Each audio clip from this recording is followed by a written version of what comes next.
Yeah, man. I woke up to a tweet today, hella surprised, because I thought it was on some like ball sack sports, whatever the butt crack sports. Apparently, it's a real tweet. Shams tweeted out early in the AM, 6:49 a.m. I'm not even gonna read it. I'm gonna just let it play out. Daryl Morey is a liar, and I will never be a part of an organization that he's a part of. Let me say that again. Daryl Morey is a liar, and I will never be a part of an organization that he's a part of. Yeah, I ain't gonna lie, them Chinese was like, what the Man, like, what the is he talking about? yo, are you gonna dribble? Like, what the Getting ball up, James. I ain't come here for that. I don't even know what you're saying. Where the drills at? I don't know English. Like, Yeah. I know Kobe a came and he played whistle. with us. That like that's it. Steph came and put on a shooting clinic. Like, ball up. Why he say that there? Why he say that there? Bro, that's the first thing I thought. You holding not only did you say this at a basketball camp, a Chinese basketball camp to be like, yeah, Daryl Morey's a liar. What was the plan there? Go on Ramona Shelburne or go ahead, Vsauce. Yeah, but yeah, that was the clip that's trending. So the context behind it, essentially, Twitter has been just trying to put pieces together.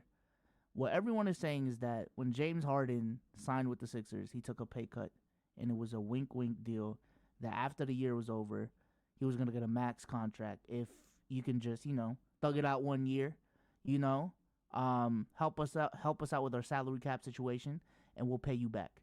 And now what everyone is saying is the reason why James Harden said this is because Daryl Morey and the Sixers did not go through with that promise. They don't want to extend him. And at this point, they also don't want to trade him to the Clippers specifically. So that's the whole conversation.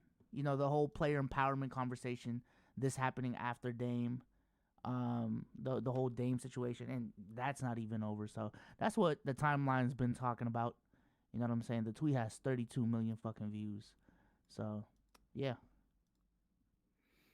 I just think it's crazy. The simple one, Daryl Morey is a scumbag. From all the stuff that I've heard in terms of him telling James Harden he was going to get him paid, get him a contract, and then when that fell through, the whole if you opt into your deal, we're going to try to get you moved X, Y, and Z, and that fell through.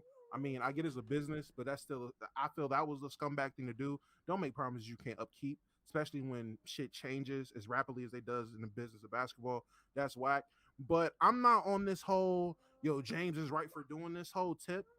That nigga's a scumbag for the simple fact this is the third team in what 4 years, 3 years you're about to force your way out of, basically verbally force your way out of in the same situation in the offseason. That's just whack as fuck.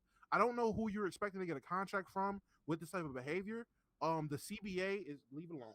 The CBA is where it is right now, in the state it is right now, because you and players like you with this whole player empowerment thing. So that's just whack as fuck on his behalf. He definitely does have a right to feel wrong because he basically was lied to in a sense. But at the same time, be a fucking professional, bro. You got a job to do. If you're so concerned about that, bruh, play out your contract, show niggas why you deserve to be fucking paid, and get that money next year with a team that actually deserves you, and just leave the fucking Sixers. But sitting here, putting the fat suit back on, crying in front of a bunch of Chinese kids that's trying to just learn how to lay up with their left hand, that shit's whack as fuck. Yeah, my takeaway from this before Omar goes is just I am for player empowerment. You know what I'm saying? I love the fact that players can choose where they go, free agency being normal, trade requests being fulfilled most of the time. I am for player movement. However, I do think there is a line. I think with a lot of things, you can be pro something, but there's a line that you cross. To me, I am fine with star players requesting out of trades, demanding trades, and talking to the front office and saying, yo, I ain't gonna lie, I've done a lot for this franchise. I would prefer to go to this destination. You know what I'm saying? And working with the front office to get there. I'm fine with that. I think the line is crossed um when essentially you're saying I am not going to play if you do not trade me to this destination specifically, period. Because to me, you requesting a trade and them fulfilling that, that is already a favor. You requesting a trade, them fulfilling that to at the very least meet your career goals. So let's say you're trying to win a championship and they don't trade you to the Nuggets, but they trade you to the Bucks, even though you wanted to go to the Nuggets. That is already a favor. So for you to force yourself out of situations, not once, not twice, but 3 times, choose where you go and just make this whole act of I'm not gonna play or else. I think that's where it gets corny. I think that's why I think Dame is, that's the line Dame is crossed. That's the line even AD is crossed with the Pelicans. So it's not just with James. It's not just with Dame. It's with anyone that does this. So Well, but either you're for player empowerment or you're not. You're hypocritical. There shouldn't be a way to go about it. There shouldn't be, all these other stipulations. If I want to move, if I'm disgruntled, if I'm not happy, whatever it means to benefit the player. If I'm for player empowerment, I'm for player empowerment. There shouldn't be any stipulations to that. That's if you believe that.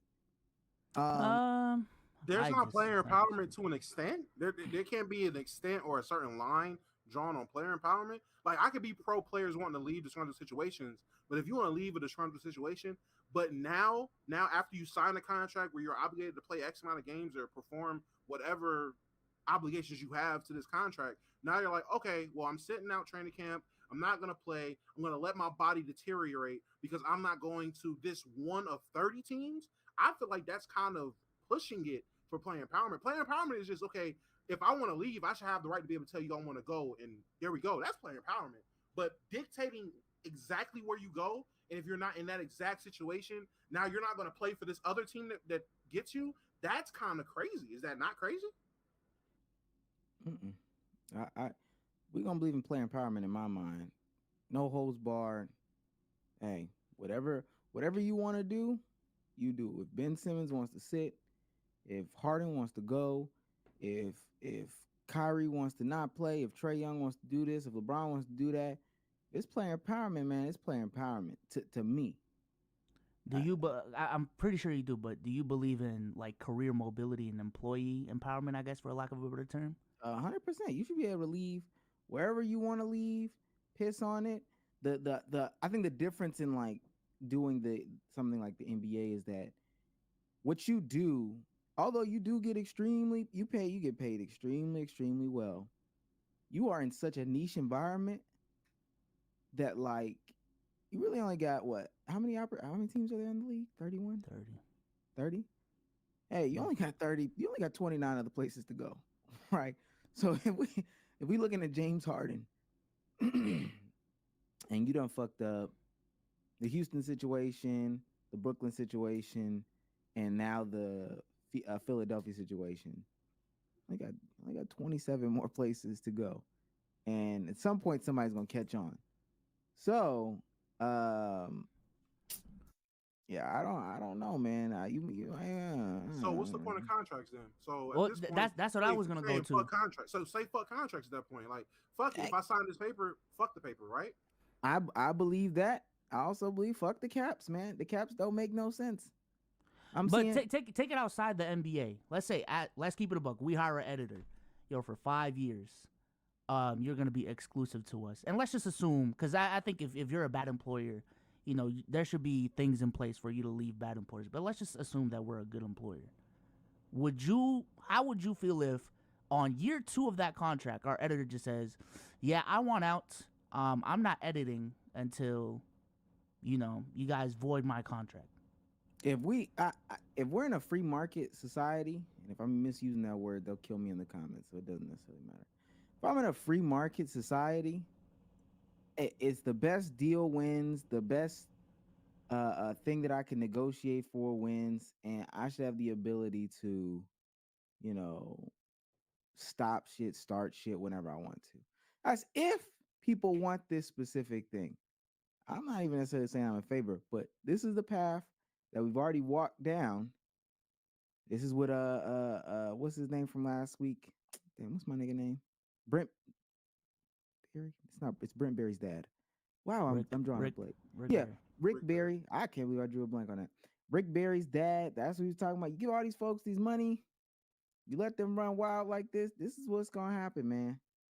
You start backing out all these money. How many people from this new class of every single week they get a max contract? How many of y'all think they're gonna do the same thing James is doing right now? Year 2, year 3. Hey, I Anybody want that's in a out. situation, anybody that's in a situation with a bad franchise, which I would say there are more bad franchises or bad ran franchises in the NBA than good ones. A lot of them do. I just want out, man. I I I I want out. I'll say this though, for on a serious note. Um, what's the law on a wink wink deal when you don't perform well? That's my real conversation. Is what is the law on a wink wink deal when you don't perform well? There is no law on a wink wink deal because what the fuck is a wink wink deal in the business where we have paperwork and contracts and shit you sign? That wink wink handshake bullshit. I mean, hey, gentlemen's bet if you want to, motherfucker. We sign shit around here. This is an actual legitimate business. So if I tell you it's a scumbag thing, I think there's nothing illegal about it. It's nothing legally wrong. Morally is wrong, but everybody's morals lie different all the fucking time. So if I'm the type of person that's being like, hey Omar, hey, listen, hey man, I can't make no promises, but you stick around, hey, listen, we got some bags for you in the future. And then the future comes and it's like, yeah, nigga, we ain't got no bags for you. It's not legally ain't shit wrong. We ain't signed nothing. You ain't signed nothing to be obligated to that. I just told you something. You believe me, and I reneged on what we talked about. I'm an asshole, but there's nothing. There's no law for that. There's no law for being there's no law for being an asshole.